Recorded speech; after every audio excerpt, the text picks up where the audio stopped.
Bonjour à toutes et à tous, on démarre cette revue de presse en France avec peut-être enfin le bout du tunnel pour Sergio Ramos. Indisponible depuis son arrivée au PSG, le défenseur espagnol a pris part à l'entraînement collectif hier.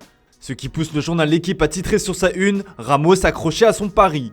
Touché au genou puis au mollet, le joueur de 35 ans n'a toujours pas disputé la moindre minute sous les couleurs parisiennes. L'intéressé espère rejouer au plus vite alors que son absence suscite des crispations au sein du club parisien. On apprend notamment que le président du PSG, Nasser Al-Khelaifi, n'a pas apprécié de voir Sergio Ramos être si souvent forfait. Forcément, avec un salaire estimé à plus de 10 millions d'euros, ça fait cher l'addition. Mais d'après le quotidien sportif français, cette décision de ne pas précipiter son retour était bien celle du staff médical, car si ça ne tenait qu'à l'intéressé, ce dernier aurait déjà rejoué. Pas vraiment étonnant connaissant l'état d'esprit de compétiteur de Sergio Ramos, mais reste désormais à le prouver lorsqu'il retrouvera les terrains. On file en Allemagne où les absents font également parler, normal, ces derniers ont toujours tort, mais ce n'est cependant pas pour la même raison. Comme le placarde le journal allemand Express, 5 stars sont en quarantaine. En effet, la fédération allemande de football hier a annoncé l'isolement de Kimmich, Gnabry, Musiala, Adeyemi et Süle. Le dernier cité ayant été testé positif au Covid-19, les autres, tous considérés comme cas contact, ont été contraints de repartir s'isoler chez eux. Aucun d'entre eux ne prendra part aux 2 prochaines rencontres face au Liechtenstein jeudi, puis face à l'Arménie dimanche. Si la Nationalmannschaft ne devrait pas avoir trop de mal à se défaire de leur adversaire sans ces 5 joueurs, d'autant qu'ils sont déjà qualifiés pour le mondial 2022 au Qatar, la nouvelle fait jaser outre-Rhin. La faute au non-vacciné Joshua Kimmich, comme le rapporte Bild. En effet, le Bavarois suscite un vif débat dans le pays, lui qui a exprimé publiquement ses réticences quant à la vaccination le mois dernier. Alors que l'Allemagne lutte contre une recrudescence des infections au coronavirus, le taux d'incidence sur 7 jours ayant atteint un nouveau record mardi, cette nouvelle a forcément du mal à passer. Direction l'Italie, où la Nazionale fait également face à de sacrés maux de tête, mais encore une fois, ce n'est pas pour les mêmes raisons. Déjà que Roberto Mancini a des difficultés pour trouver un avant-centre fiable, le sélectionneur italien est contraint de se passer des services de Ciro Immobile, blessé à un mollet. De quoi inquiéter le Corriere dello Sport qui titre sur sa une « Alarme en Italie ». Pour les rencontres face à la Suisse et l'Irlande du Nord, le trio Chiesa, Insigne et Berardi pourrait donc être aligné. La Gazzetta dello Sport de son côté évoque la possibilité d'aligner Scamacca, le remplaçant d'Immobile, en faux neuf. Le jeune Giacomo Raspadori, grand espoir du football italien, pourrait également avoir une carte à jouer. L'attaquant de 20 ans fait d'ailleurs la une du journal au papier rose car l'Inter suit de très près sa situation. Une arrivée en prêt en janvier serait à l'étude. Affaire à suivre.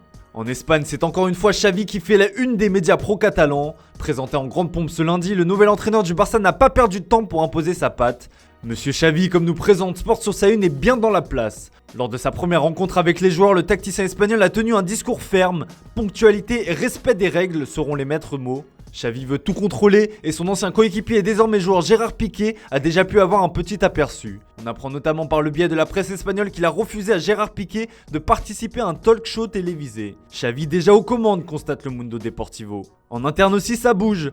Alors que le préparateur physique de l'équipe première et le physiothérapeute en chef ont déjà été démis de leurs fonctions, des changements sont également attendus au sein du staff technique. Sa présence se fait donc déjà bien ressentir, ce qui plaira probablement aux supporters, mais aussi à Dani Olmo. Comme on peut l'apercevoir en haut de la une du Mundo Deportivo, la présence de l'ancien milieu emblématique Blaugrana pourrait bien attirer une future recrue.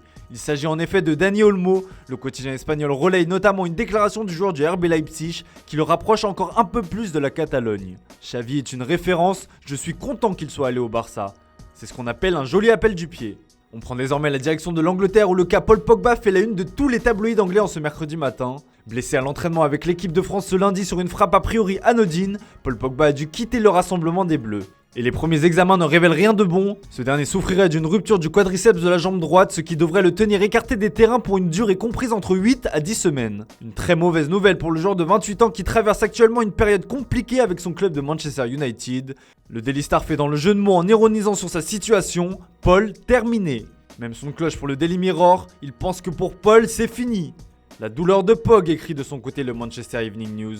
Mais sur le fond, l'inquiétude est fortement présente. On craint notamment outre-Manche que l'aventure de la pioche et les Red Devils soit déjà terminée.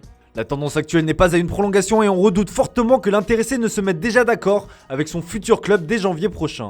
Et on reste en Angleterre pour terminer ce tour de la presse sportive. Hier, on vous révélait qu'Aston Villa avait fait de Steven Gerrard sa priorité pour le poste d'entraîneur. Et le Daily Mirror persiste et signe ce matin. Les Villains vont bel et bien passer à la vitesse supérieure aujourd'hui. De son côté, le journal écossais Record explique que son club des Glasgow Rangers acceptera de le laisser filer qu'avec une contrepartie de l'ordre de 3,5 millions d'euros.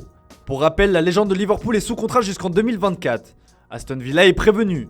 Voilà, c'est tout pour ce matin. Merci pour votre fidélité. On se retrouve tout à l'heure pour le traditionnel JT Foot Mercato.